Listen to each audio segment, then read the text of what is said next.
Hello everyone. So students, last time हमने topic start किया था कोरिजन। तो हमने कोरिजन पढ़ा, ईटिंग अवे ऑफ मेटल्स को कोरिजन बोलते हैं। उसके बाद हमने उसका मैकेनिज्म देखा। वो एक इलेक्ट्रोकेमिकल प्रोसेस था, उसमें भी ऑक्सीडेशन और रिडक्शन हो रही थी। और क्या बन रहा था, जब हमने रस्टिंग ऑफ आयरन की कोरिजन में हमने आयरन की जो कोरिजन था वो लिया था, जिसको हम रस्टिंग बोलते हैं, जिसकी वजह से जो रस्ट है Fe2O3 एक्स टाइम वाटर जो है वो उसके ऊपर आके ग्रो कर जाता है। जिसके ये जो इसका ये कैसे बनता है वो भी सब हमने देखा था। अब हम देखेंगे आज फैक्टर्स अफेक्टिंग कोरिजन। कौन कौन से फैक्टर हैं जो कोरिजन को इफेक्ट करते हैं। फर्स्ट है position of metals in EMF series. कि जो मेटल की पोजीशन है वो ईएमएफ सीरीज में, इलेक्ट्रोकेमिकल सीरीज में, वो क्या है। जितनी ज्यादा रिएक्टिव मेटल होगी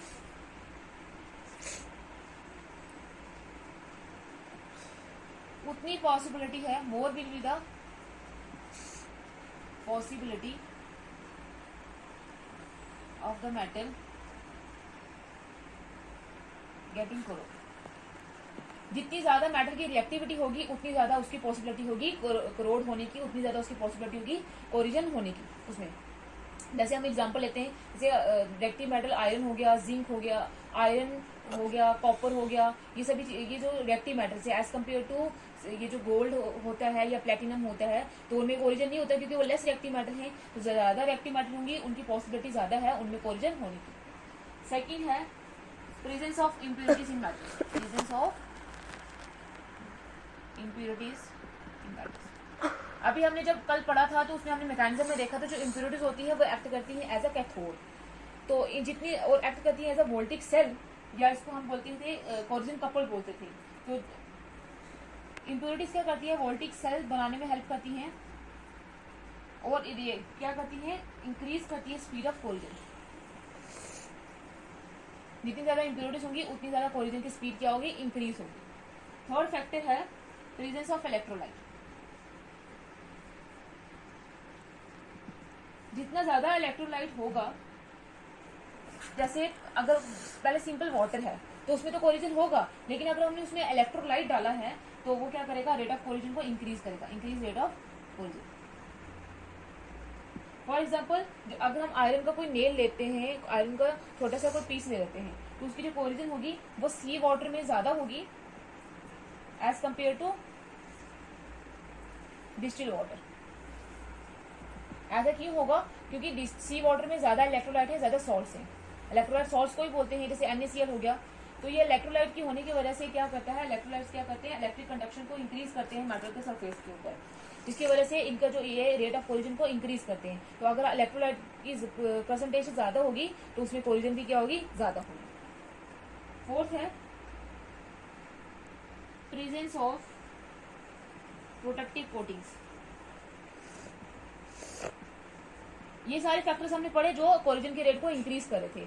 लेकिन अब अगर हमने कोई प्रोटेक्टिव कोटिंग लगाई हुई है मेटल के सरफेस के ऊपर, जैसे हम अगर आयरन के सरफेस लेते हैं तो आयरन के सरफेस के ऊपर अगर हम कोई और मेटल की कोटिंग रख देते हैं जो उससे ज्यादा रिएक्टिव है, तो क्या होगा, तब रेट ऑफ कोरिजन जो है वो क्या हो जाएगा, कम हो जाएगा। क्यों कम होगा, क्योंकि हमने इसके ऊपर ज्यादा रिएक्टिव मेटल की कोटिंग करी हुई है। अब आयरन के ऊपर अगर हम ज्यादा रिएक्टिव मेटल की कोटिंग करेंगे तो आयरन से कम रिएक्टिव है, मतलब तो जो ज्यादा रिएक्टिव मेटल है वो जल्दी जल्दी से क्या करेगा, कोरिजन कर देगा।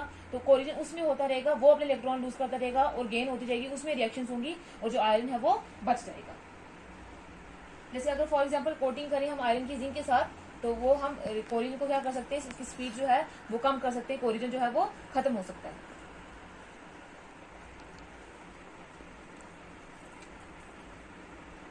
उसके बाद नेक्स्ट है presence of carbon dioxide in water. जितनी ज्यादा कंसंट्रेशन ज्यादा होगी कार्बन डाइऑक्साइड की, उतनी ज्यादा क्या होगी, रस्टिंग होगी, क्योंकि कार्बन डाइऑक्साइड आल्सो एक्ट करती है एज अ इलेक्ट्रोलाइट। कैसे एक्ट करती है एज अ इलेक्ट्रोलाइट, क्योंकि इलेक्ट्रोलाइट कौन एक्ट कर रहा था, कार्बोनिक एसिड H2CO3। तो कार्बन डाइऑक्साइड रिएक्ट करेगी हाइड्रोजन आइंस के साथ, जो हाइड्रोजन आइंस रिलीज होंगे, तभी जाके क्या बनेगा, कार्बोनिक एसिड बनेगा। तो ये जो अगर कार्बन डाइऑक्साइड जो है एज अ इलेक्ट्रोलाइट अगर वाटर में प्रेजेंट होगा तो ये क्या करता है, फ्लो ऑफ इलेक्ट्रॉन को कार्बन डाइऑक्साइड इंक्रीज करती है, इसकी वजह से रेट ऑफ कोरिजन भी क्या करता है, इंक्रीज करता है। नेक्स्ट जो फैक्टर है वो है एक्सपोजर टू एटमॉस्फेयर।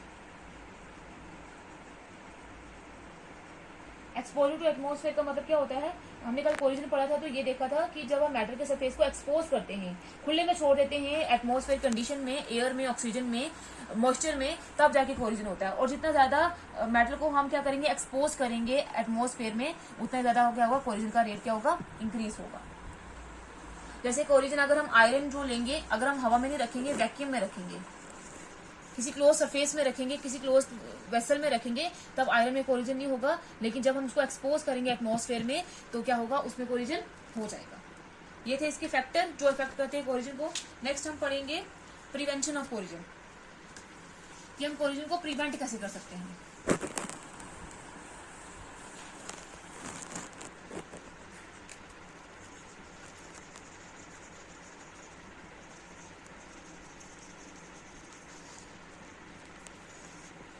सो बहुत सारे मेथड से कोरिजन को प्रिवेंट करने के लिए फर्स्ट जो मेथड है हमारे पास वो है bye barrier protection.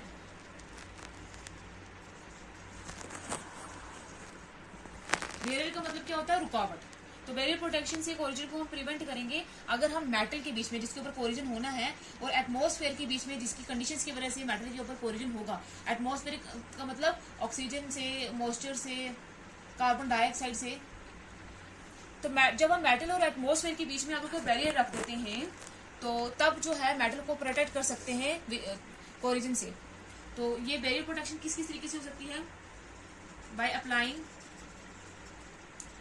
A thin layer of paints on iron surface. जब हम लोहे के ऊपर क्या करते हैं, पेंट लगा देते हैं, तो उसमें जो कोरिजन है, जंग जो है वो कम लगता है एज कम्पेयर टू जब हम नहीं रखते हैं। बी पार्ट है by applying some lubricants, grease, oil etc. ये लगाकर भी हम क्या कर सकते हैं, आयरन को कोरिजन से बचा सकते हैं। जैसे कभी कभार जो हमारे घरों में ताले होते हैं तो वो बंद नहीं होते, उनके बीच में जंग लग जाता है, तो हम क्या करते हैं, उसके बीच में थोड़ा सा ऑयल डालते हैं। ऑयल डालने की वजह से वो दोबारा से चलना मतलब ठीक हो जाता है। तो कोरिजन को हम इन सभी चीजों से प्रिवेंट कर सकते हैं। सी मेथड है by applying some anti rust solution, example bisphenol, या फिर कुछ हम एंटी रस्ट सोल्यूशन डाल सकते हैं। एंटी का मतलब क्या होता है, अगेंस्ट। एंटी रस्ट जिससे रस्ट होता है उसके अगेंस्ट जो सोल्यूशन काम करता है वो भी अप्लाई कर सकते हैं। एग्जांपल है बिस्फेनॉल की। तो ये तीनों चीजें अगर हम अप्लाई करेंगे तो क्या होगा, मेटल और एटमॉस्फेयर के बीच में एक बैरियर बन जाएगा, एक रुकावट बन जाएगी और मेटल के ऊपर कोरिजन नहीं होगी। सेकेंड जो मेथड है वो है बाय सैक्रिफिशियल प्रोटेक्शन। इस मेथड में क्या होता है, आयरन को हम प्रोटेक्ट करते हैं रस्टिंग से। जब हम उसको कवर कर देंगे layer of metal more active than iron. जब हम क्या करेंगे, जो आयरन का सरफेस है उसके ऊपर एक लेयर बना देंगे उस मेटल की जो आयरन से ज्यादा, जो क्या है, एक्टिव है। क्यों करेगा, क्योंकि जो एक्टिव मेटल होगी, जो आयरन से ज्यादा एक्टिव मेटल होगी, अब वो क्या करेगी, लूज करेगी electrons in preference to iron. Iron से ज्यादा एक्टिव होने की वजह से वो अब क्या करेगी, वो इलेक्ट्रॉन लूज करेगी जब वो एटमॉस्फेयर की कांटेक्ट में आएगी रादर देन आयरन, और वो आयनिक स्टेट में वो चल जाएगी वो वाली मेटल। देयरफॉर अगर हम क्या करेंगे, मेटल को, आयरन मेटल को क्या करेंगे, उसको कवर करेंगे दूसरी मेटल की लेयर से जो ज्यादा रिएक्टिव होगी, तो रस्ट को किस में लगेगा, वो मेटल जिसको हमने कवर किया हो जो ज्यादा एक्टिव मेटल है, इलेक्ट्रॉन वो लूज करेगी, आयनिक फॉर्म में वो चेंज होगी और आयरन हमारे पास बचा रहेगा। और ये जो इस टाइप का प्रोसेस में जिसमें हम एक मेटल को यूज करते हैं दूसरी मेटल के प्रोटेक्शन के लिए, उसी को क्या बोलते हैं, सैक्रिफिशियल प्रोटेक्शन।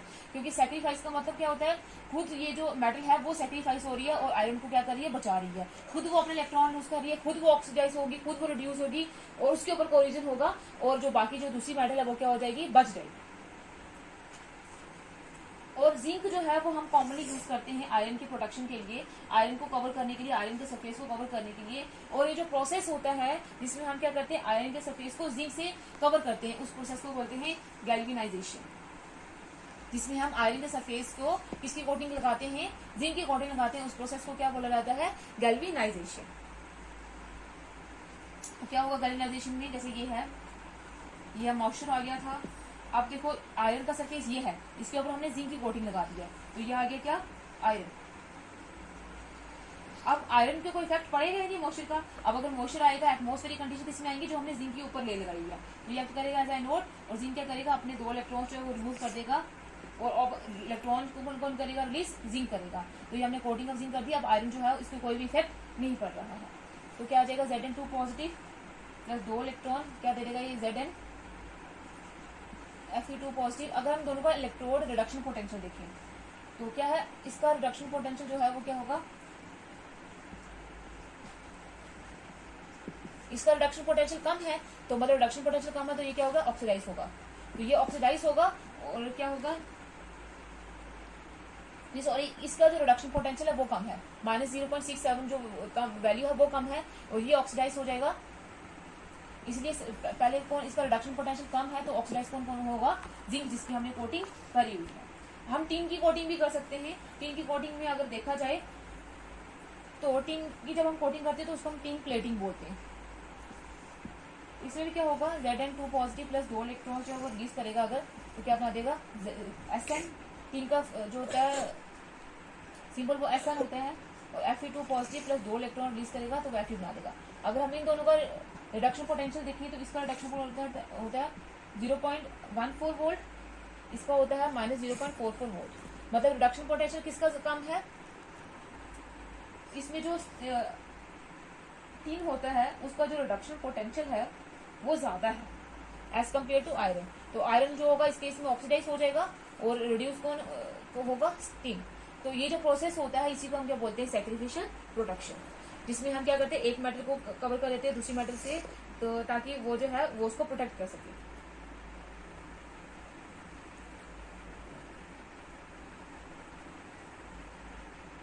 थर्ड है इलेक्ट्रिकल प्रोटेक्शन। इलेक्ट्रिकल प्रोटेक्शन में क्या होगा, ये मेथड हम यूज करते हैं उन आयरन एटम्स को आर्टिकल्स को प्रोटेक्ट करने के लिए जो वाटर के कांटेक्ट में होंगे, कांटेक्ट विद वाटर। जैसे अंडरग्राउंड जो वाटर पाइप्स होती हैं लोहे की, उनको हमने जंग से अगर बचाना है, कोलिजन से अगर बचाना है, तो फिर हमें ये वाला मेथड यूज करना है, इलेक्ट्रिकल प्रोटेक्शन। इस मेथड में क्या होता है, जो हमने आयरन का आर्टिकल या आयरन का जो कोई भी जैसे पाइप है, ये हम ले लेते हैं, ये पाइप है, तो इस पाइप को हमने क्या करना है, कनेक्ट करना है और रिएक्टिव मेटल के साथ, जैसे मैग्नीशियम भी ले सकते हैं और जिंक भी ले सकते हैं। ये हो गया मैग्नीशियम Mg, और इसको हमने इलेक्ट्रिकली इसके साथ कनेक्ट करना है, ये वाइप, ये हमने कनेक्ट कर दिया। तो जो एक्टिव मेटल होगी, जो उससे ज्यादा एक्टिव मेटल होगी, उसका जो रिडक्शन पोटेंशियल होगा कम होगा, इसलिए वो ऑक्सीडाइज होगी। जैसे वाटर में, अगर वाटर की प्रेजेंस में है ये,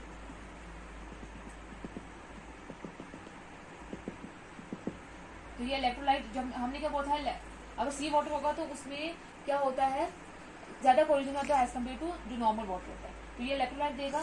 अब क्या होगा, ये जो मैग्नीशियम है, अगर जब कोलिजन होगा भी, आयरन जो है वो Fe2 पॉजिटिव में, अगर Fe2 पॉजिटिव और 2 इलेक्ट्रॉन में रिलीज होगा भी, तो ये क्या करेंगे, मैग्नीशियम खुद ऑक्सीडाइज हो जाएगा Mg से, Mg2 पॉजिटिव बना देगा और 2 इलेक्ट्रॉन ले देगा, और ये 2 इलेक्ट्रॉन चल जाएंगे इसके पास, और आयरन दोबारा से क्या हो जाएगा, इधर अगर हम रिएक्शन देखें तो आयरन दोबारा से रिएक्ट करके Fe2 पॉजिटिव और 2 इलेक्ट्रॉन लेके दोबारा से Fe बना देगा, आयरन बना देगा, तो जिससे कोलिजन जो है प्रिवेंट हो सकता है। तो मैग्नीशियम का जो रिडक्शन पोटेंशियल है